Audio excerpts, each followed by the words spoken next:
Bonjour et bienvenue sur les ondes des humanités. Nous sommes les élèves du lycée Notre-Dame de Valenciennes et bienvenue pour cette nouvelle saison 2022-2023, une émission sur le Ciné-Club. Alors, le thème de cette année est consacré aux monstres sacrés. Je vous présente Marie, Bonjour Sullivan. Alexis Bonjour Sully. ainsi que Raphaël Bonjour. et nous sommes écoutés par Léna et Léo.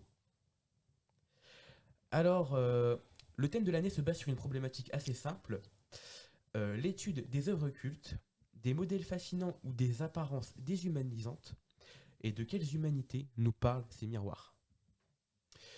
Alors, on pourrait peut-être commencer par une présentation de l'œuvre générale de David Lynch, c'est-à-dire Elephant Man, le film que nous avons vu et que nous avons un petit peu étudié entre nous, la première œuvre de ce thème.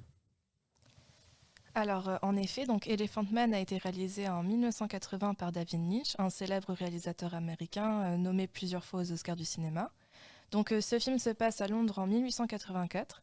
Il raconte l'histoire vraie d'un homme appelé John Merrick. On suit donc son histoire à travers une baraque de fête foraine où il est exhibé dans le but d'effrayer le public, mais va intervenir dans sa vie un jeune docteur ambitieux qui a entendu parler de sa malformation. Il est dénommé Frédéric Trèves. À la suite de cette découverte, le docteur, en échange d'argent, va arriver à le prendre des mains de son possesseur, Bacchus, et l'emmène au London Hospital pour l'examiner en détail. En apprenant à mieux le connaître et en mettant de côté ses a priori sur le fait que, selon lui, c'est un idiot, Monsieur Trèves se rend compte que derrière cette malformation se cache un être humain avec des sentiments et une sensibilité.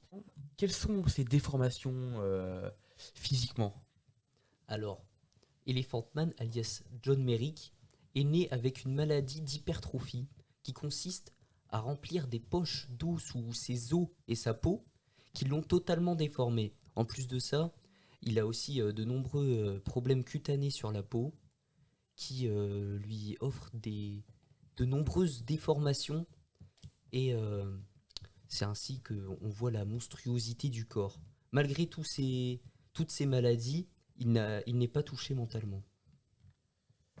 D'accord, merci beaucoup. Mais j'ai une question qui m'intéresse beaucoup et je pense que les auditeurs aussi. C'est comment David Lynch montre-t-il cette monstruosité, entre guillemets, à travers le personnage de John Merrick ? Cette monstruosité est en effet amenée assez lentement dans le film. En effet, John Merrick ne nous est pas montré directement. On le constate tout d'abord dans la pénombre. On distingue son ombre et ses grognements sa respiration due à ses maladies. De plus, on le croise aussi dans le hall de l'hôpital avec un sac sur la tête et couvrant tous ses... Bon, on n'aperçoit pas du tout son corps, c'est juste sa démarche claudicante ainsi que son membre gauche mort, ce qui laisse penser déjà une certaine monstruosité, mais qui ne nous est pas montré directement. Le monstre nous est montré finalement juste comme au moment où une infirmière pénètre dans la chambre de John Merrick, c'est que la surprise est totale car on ne s'attend pas à voir le monstre comme ça. On découvre en même temps que l'infirmière la monstruosité d'Elephant Man. Alors, je me suis particulièrement intéressé à la bande-son originale du film. Alors, le compositeur de ce chef-d'œuvre musical, c'est John Maris, donc ça ressemble un peu à John Merrick, je sais pas si ça t'a fait exprès.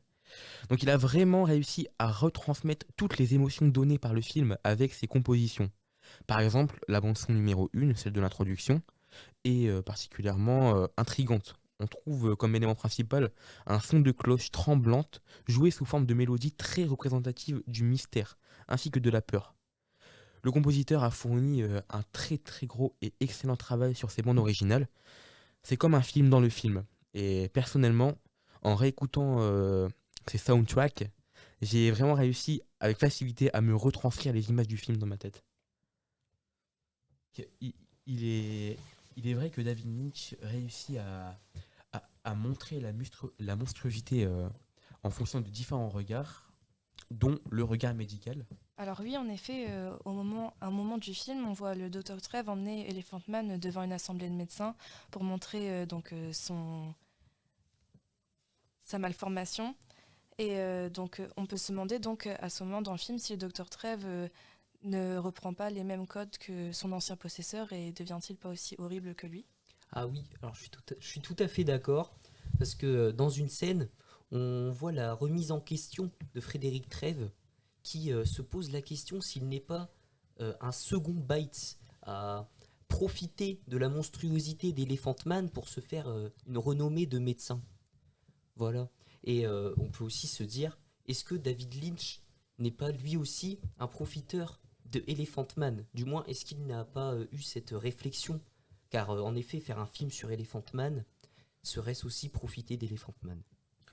Alors oui, c'est vrai que il y a vraiment une situation on pourrait dire, de quadruple énonciation, parce que en fait, on se sent comme le spectateur qui regarde un spectateur qui regarde, et l'élément principal c'est Elephant Man, et ça c'est un très très beau jeu fait par David Lynch avec ses montages des scènes. En effet, les plans s'enchaînent un peu à la manière de scènes et d'actes, ce qui fait référence au théâtre. Théâtre de la vie de John Merrick. En effet, il est l'objet d'un spectacle permanent depuis la rue jusqu'à l'hôpital où il est en quelque sorte montré devant, d'une part, les riches voulant s'entretenir avec lui. D'autre part, il y a aussi les badauds qui viennent voir Elephant Man pour s'effrayer, pour se faire peur. Et c'est une forme de spectacle aussi. De plus, certaines scènes ou séquences sont assez oniriques. En effet, on peut voir par exemple au début du film un éléphant et une femme. On pourrait penser tout d'abord que ça n'a pas trop d'intérêt, mais après réflexion, cela montre les sentiments via des images du personnage de John Merrick. C'est d'ailleurs une signature de David Lynch qui utilise souvent ces méthodes oniriques dans la plupart de ses films. Alors oui, c'est vrai que on retrouve vraiment un très beau travail de David Lynch. En fait, on a l'impression, d'après ce que vous dites, que le film est déjà raconté à travers ses premières secondes. Quand on voit l'image de l'éléphant, on comprend directement que le personnage est associé à un animal. Et d'ailleurs, il le dit lui-même vers la fin du film, il crie I'm not an animal, il ne se sent pas comme. En fait, c'est vraiment, dès le début, une définition du film et du genre étrange qu'il doit provoquer. Et David Lynch est vraiment très fort à ce niveau-là. Ah oui, c'est sûr. On voit aussi la quête de devenir un homme pour Elephant Man.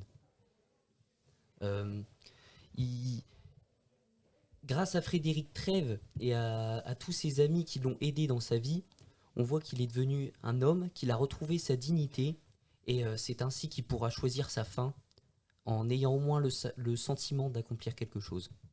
Oui, c'est très réel. Le film est vu entre guillemets comme une pièce de théâtre, et on s'en rend compte quand on apprend que John Merrick est très fanatique du théâtre. On peut voir la vie de John Merrick, ou du moins ce qu'on en voit à travers le film, comme une vie actée, scène par scène, où on voit qu'à la fin, au moment de tirer les rideaux, c'est John Merrick qui tire les rideaux de sa vie pour montrer qu'en réalité, l'animal est un homme au fond, et que chaque homme a le droit à une fin digne de cela. C'est vrai qu'on pourrait résumer le film Elephant Man rien aux scènes sur la scène. Parce qu'au début, euh, Elephant Man est le spectacle. Tout le monde vient le voir pour sa monstruosité. Les gens ont cette curiosité morbide peut-être d'aller le voir. Ils veulent se faire peur. Et à la fin, lorsque il est invité à une comédie, du moins à une pièce de théâtre, il a droit à une standing innovation de la part du public, même s'il ne fait pas partie du théâtre. Oui, en effet, c'est le phénomène de spectacle qui applaudit. On remarque que toute sa vie, il a été applaudi pour le monstre qu'il était, et à la fin, il est applaudi pour l'homme qu'il est, réellement. Alors, en effet, je suis d'accord avec vous. À la fin, on voit vraiment qu'il assume enfin qui il est. On l'applaudit et il arrive enfin à être lui-même, à se voir au-delà de sa malformation et à enfin pouvoir exister. Cette dernière scène peut faire un parallèle avec une autre scène, celle où John Merrick est emmené en Belgique par Bites après son séjour à l'hôpital. À ce moment-là, il s'effondre sur scène car il ne supporte plus sa condition d'animal étant donné qu'il a vécu en tant qu'humain et qu'il a une fois gagné sa dignité et qu'il a perdu à ce moment-là. Donc nous pouvons conclure qu'il ne faut pas s'étonner que ce film soit devenu culte, car David Lynch a réussi à faire voyager et à transporter les spectateurs à travers son biopic.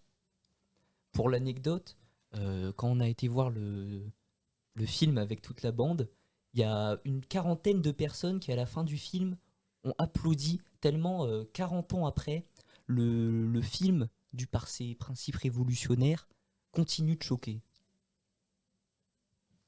Ce film nous fait réfléchir sur notre propre humanité par rapport à, et à travers de celle de John Merrick, ainsi que tous les autres personnages du film.